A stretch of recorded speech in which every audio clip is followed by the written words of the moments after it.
Hi there, this is our third, last part of lecture dedicated to unemployment. So, welcome and let's get started.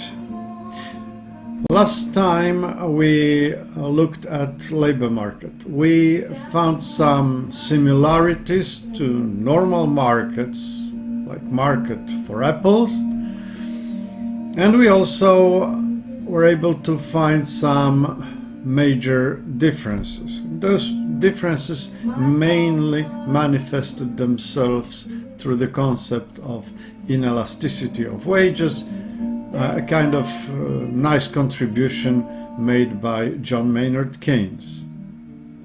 Today I'm gonna present you briefly major types of unemployment.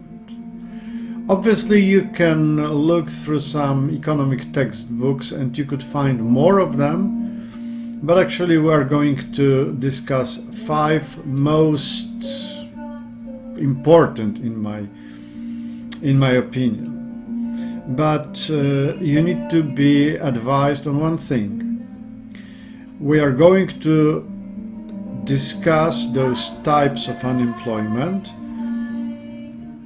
and we are not going to try to fit them to some individual cases. In other words, if you know someone who is jobless, who is unemployed, then it might be quite difficult to say whether this particular person is frictionally unemployed or structurally unemployed, or is it perhaps cyclical unemployment. So, let's begin with the first type, which is frictional unemployment. But actually, before we begin, I will make a little break. You could have proposed some ideas for the background. Last time that was jazz. There were no proposals till the moment I recorded this lecture.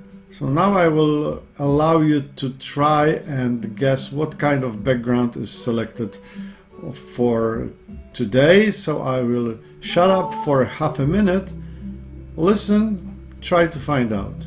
Let me know in your comments.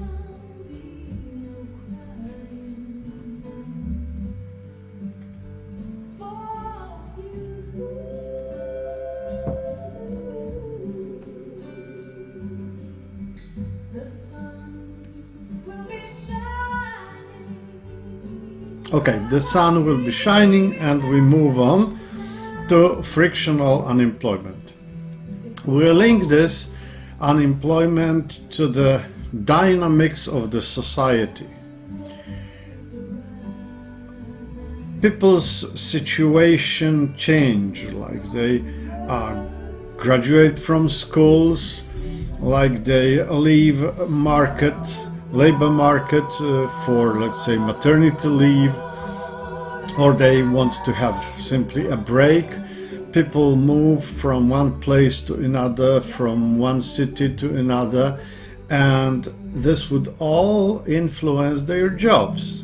So people are looking for new jobs, they're changing jobs, and therefore we can always find a certain number of people who are just in the process, right? They quit their former job, or they graduated and they are looking for a job, and not a new one, just a job for them, the first one probably. And this kind of unemployment is not actually about objective lack of jobs. So those people are unemployed not because there is no job for them. They are unemployed because they haven't found their job yet. We could speculate that if they could have access to perfect information on a labor market, then it would be easier for them to find a job kind of instantly. But it is quite possible that you are English teacher, for instance, you move from Poznań to Kraków, and certainly there are language schools that are willing to employ you. You're looking for a job, but since you're just a newcomer, you don't have a job yet. You're looking for it, right? So this is frictional unemployment. People moving to and from labor market, changing the place of living, and that makes them frictionally unemployed. Structural unemployment. This kind of unemployment is again not about the objective lack of jobs. Structural unemployment is in fact about a certain mismatch. The structure of labor demand and the structure of labor supplies, they do not match each other. So for instance, we have quite a few English teachers available in the market, but we need more cooks.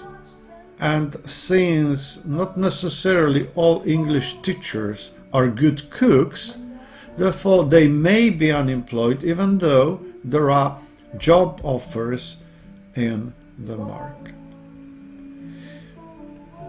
Economy changes over time, so some industries will be declining, some will be rising, and those new industries may make it kind of problematic for the existing employees to get job there.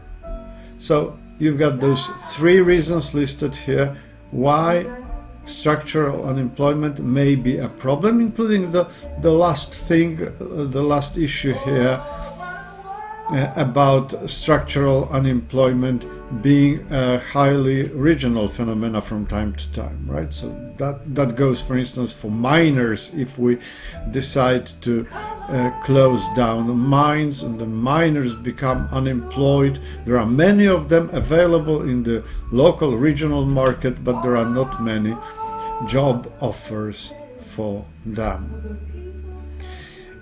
Frictional and structural unemployment, they are kind of immanent types of unemployment. There will always be some frictional unemployment in the economy. There will always be some structural unemployment in the economy. In fact, those two types of unemployment are quite often linked with the concept of voluntary unemployment. Those types of unemployment may exist even if labor market is in equilibrium. Seasonal unemployment is about changing demand for labor in some specific industries depending on the season of the year. So you can think of skiing resorts, and they are not that popular during summertime, so people working there, imagine a skiing instructor, for instance, a person that teaches people how to go skiing, well, might be jobless during the summertime. There are also problems in construction industries. Heavy winter may actually stop construction, and then many workers would have lost their job. All right, with global warming, perhaps those heavy winters are of a smaller concern, but still. Tourist industry, construction industry, this kind of industries are kind of prone to seasonal unemployment. These are seasonal industries. And again, seasonal unemployment, slightly similarly to structural unemployment, may be a regional problem quite often. So mountains, for instance, the seaside, these are locations, these are regions where people visit, but they mostly visit it seasonally. technological unemployment is about eliminating demand for human labor because of changes, improvements in the technology. As you may remember from your microeconomics course, capital and labor are to some extent substitutes. So we can substitute labor with capital. Why would we be worried about technological unemployment? We have already witnessed a few major changes in the world, in the way that economies are organized.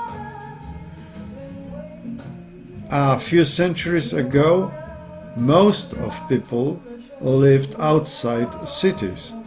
They were farming, so agriculture actually provided national economies with a lot of jobs.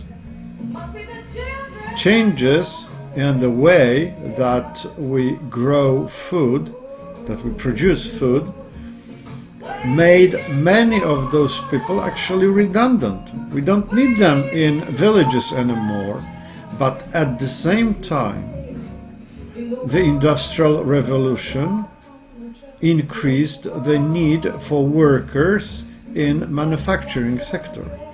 So, growing manufacturing industries were able to absorb all those people who were kind of not needed anymore in the countryside. We can see gradual automatization of manufacturing. Again, we could say we do not need so many people in production, but then we face over several decades now, we face a quite rapid development of services. So many people are needed in services, and for services, well, machines are not that good. Obviously, we are at the verge of the new phenomenon, which is artificial intelligence. And this may also change quite a lot when it comes to technological unemployment. So if you think of what are the industries, what are the types of businesses that we do not need people anymore because technology can replace them, and you could say, well, these are banks, for instance, banking, having ATM, cash dispenser machines. You can also deposit money there. Well, that's a lot of banking actually, right? That can be done using machines. Shops, well, more and more shop assistants are replaced with some automatic stuff. Petrol stations. You can find petrol stations without people employed there. Libraries, well, think of our university, think of databases with scientific articles. You don't need a librarian anymore to get access to them. You simply download PDF files and you can enjoy them. Right? Warehouses, factories. These are again places where people are being constantly replaced by machines. In the future perhaps university professors will not be that needed. Have a look at us now, right? I'm not with you, I mean, this is recorded. You don't need me in the classroom. Well, I hope that's not the same as our personal meetings, but nevertheless, I can be certainly replaced with technology, at least partly. Well, I'm still here, right? But I can use technology and don't come to the classroom anymore, right? Doctors can be replaced, especially GPs. They can be replaced by proper software, actually. We are going to talk more about it. Why should we care? So why is it a problem? Well, look at the graph at the bottom of the slide. This is normal distribution. It shows you how many people show a certain feature to a certain extent. Think of, for instance, how tall people are. Most people, and this is the central part of the graph, most people are kind of middle. They are not too tall, they are not too short, right? Short people are on the left side. Tall people are on the right side. And you can see the taller people, the less of them in the society. The shorter people, the less of them in the society. This kind of distribution actually applies to most features, most qualities in the society. So, for instance, when you think of intellectual possibilities, most of us are in the central part, this slightly dark area. We are kind of normal, right? We've got on the left side people who are not very intellectually skilled, so to say. On the right side, we've got geniuses, right? And the greater genius, the less popular in the society. I mean, that's rare. That's a rare thing to have a genius, right? So Stephen Hawking would be very much to the right side of this graph. A genius. You know, machines are replacing people starting from the left side of this graph.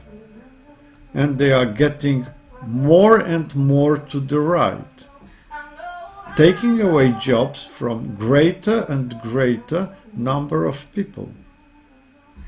It is entirely possible for our economy, for any actually economy in the world, to replace 1/3 of all jobs with machines, robots, computers and software.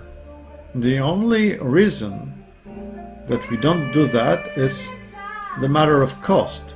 People tend to be still cheaper than machines and software. But this will change one day.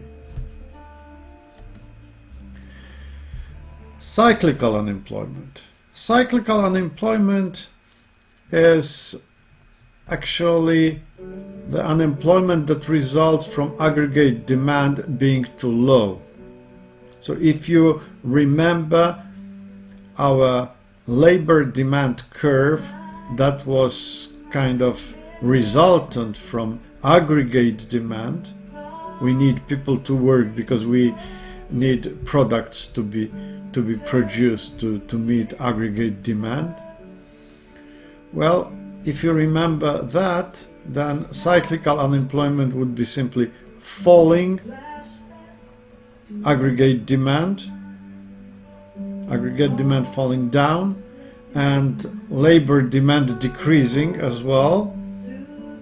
And in the from the classical point of view, that wouldn't be a problem because markets would quickly adjust, so the labor market would also adjust with lower wages and lack of involuntary unemployment. But we know they tend to be wrong. I mean, John Maynard Keynes was able to show that wages are kind of inelastic, therefore cyclical unemployment can be a problem. Cyclical unemployment is kind of special when you look at all the types of unemployment we have discussed so far, because it is evitable. I mean, you can lead such economic policy that economy is growing, aggregate demand does not fall down, and labor demand stands where it should be, right? So this is the unemployment that we can avoid using nice, smart economic policy.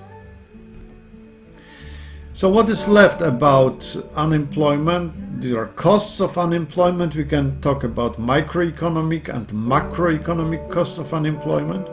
We can think of cures for unemployment, how to fight unemployment, and that obviously depends on the type of unemployment. So there are cures for different types, different cures for different types of unemployment. And at the very end, I would like to make a brief recapitulation about natural rate of unemployment, but this is something that is actually quite well discussed in my slides. You find them published on our e-Nauczanie platform, so you may simply enjoy them and study on your own. Actually, this is all what we had for today. This is all about unemployment. I hope you liked that a little bit. And here again comes my question. What is our background, guys? Listen.